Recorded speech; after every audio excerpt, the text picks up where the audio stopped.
Now, Diane, let's look at what you've been doing by deserting poor Michael on the sofa here to run as Labour leader.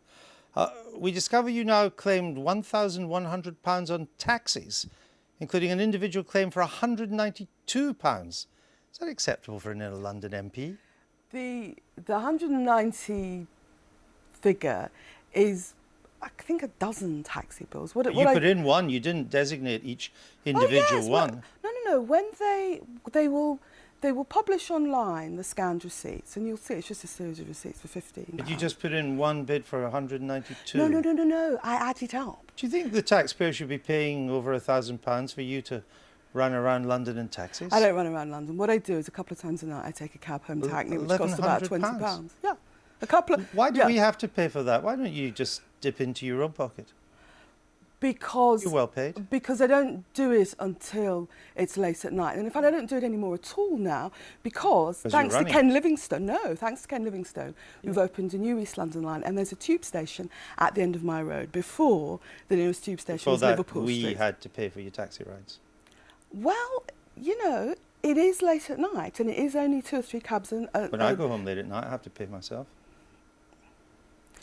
Well, Andrew, it's not unusual if you work late for any employer for them to help you with your transport home. Okay. In justifying your decision, which we talked about before, don't want to dwell on that, to send your son to a private school, you said, quote, West Indian mums will go to the wall for their children.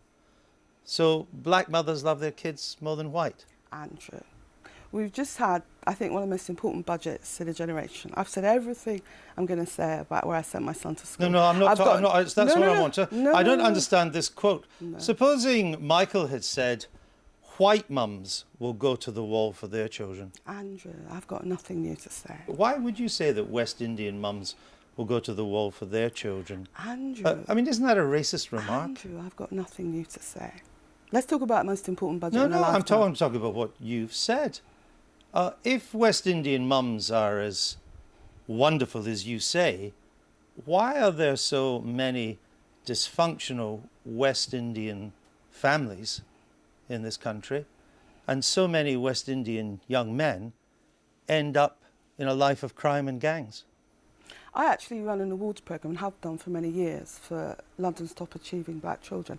And actually, Andrew, there's lots of black boys out there working hard and doing extremely well. Clearly not enough of them for you to send your kid to the local school. This is going around. I mean, you didn't want them to go to a school full of kids that had been brought up by West Indian mums. No, actually, under a Labour government, because this all happened 9 years ago, now, it's in that time, Labour's built 5 new secondary schools in Hackney, and I wouldn't have to make the same decision. Would you like to make it clear that, in the round, in general, West Indian mums are no better or no worse than white mums and Anglo-Asian mums and so on? Andrew, I've got nothing more to say. You don't want to make that clear? Andrew, I've got nothing more to say. So you still think West Indian mums I've got nothing more to say. Okay.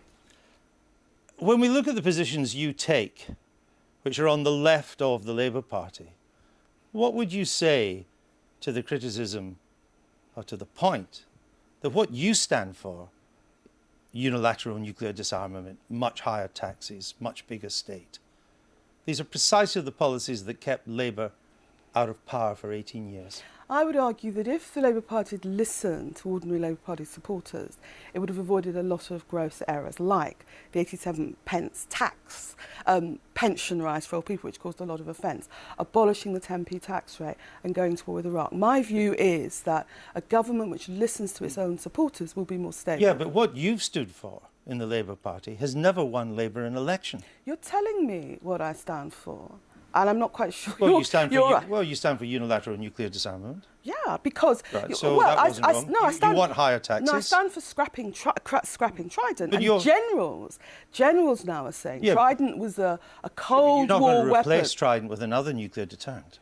I stand for scrapping Trident, and you wouldn't replace it. Which a lot of people in the armed forces do. And you wouldn't replace it with something else. Actually, Andrew, the news is that some of the things I'm talking about in this election campaign, whether it's scrapping Trident, are things words work in it. Why are you so reluctant to tell me that you believe in unilateral nuclear disarmament?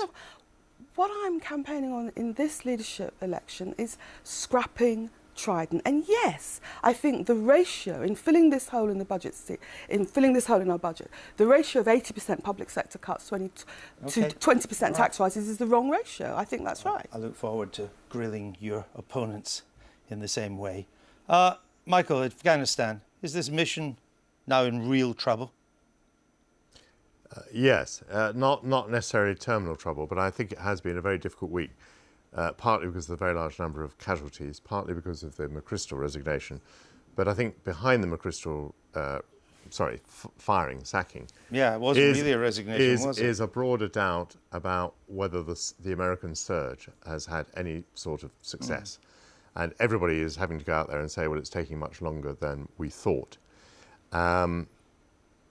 Combined with the fact that both in the United States and in Britain, particularly I think in Britain, it's proving really hard to convince people that there is a connection between being in Afghanistan and saving people's lives on the streets of Britain or the streets of New York City. Diane, when you see 9 soldiers this week killed, British soldiers, killed in 10 days, you would have to think that the mood for getting out is growing in the country.